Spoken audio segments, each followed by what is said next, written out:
So the shit has hit the fan for Stephen Colbert, as last Monday night, during his opening monologue, he went into quite the rant about President Donald Trump. And among other things he said that the only thing his mouth, Donald Trump's mouth, was good for was as a Vladimir Putin's cockholster.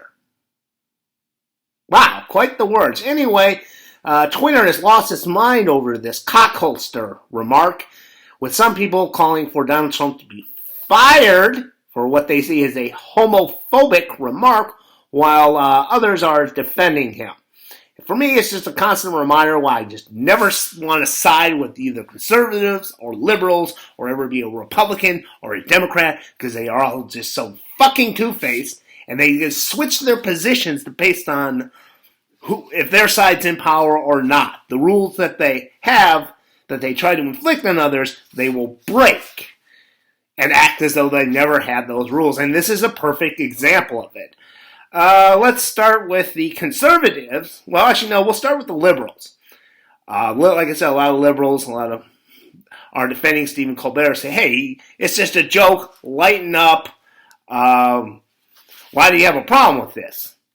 Well, if the situation had been reversed a couple years back, if, someone had called President Obama a cockholster, I don't know, George Soros's cockholster, implying that, he sucked George Soros's dick, oh yeah, that comedian would be fired. They would be calling bloody murder.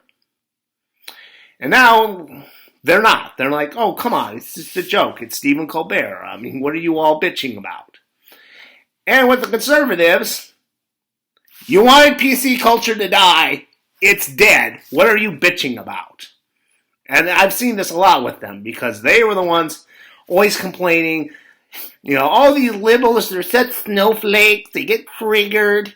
It's a free country. People should be able to say whatever they want. But now someone has leveled quite an insult against the president, and now it's like, he needs to be fired. And it's like, fuck off. You wanted PC culture dead.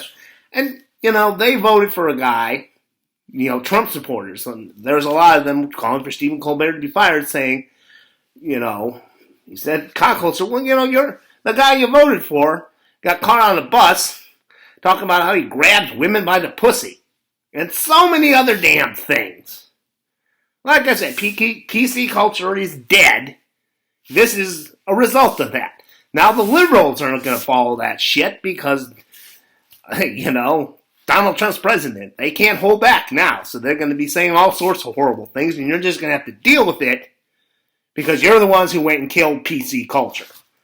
Which I'm in favor of. I never could stand PC culture because I thought it was fake as fuck to begin with. And like I said, seeing how there's not liberals calling for Stephen Colbert to be fired, this is an example of how fake it was. Like I said, PC culture is dead. I, for one, am not going to be calling for Stephen Colbert to be fired because I have made similar jokes about Donald Trump and Vladimir Putin on my other channel.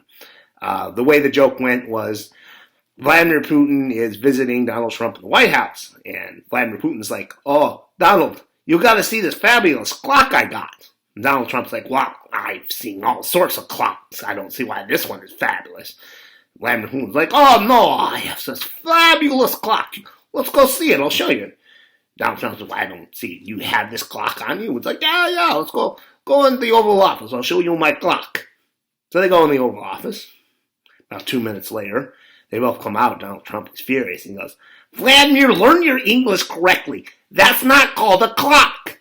Vladimir's like, oh, yes, it was clock. All it needed was two hands in a face. Like I said, PC culture is dead.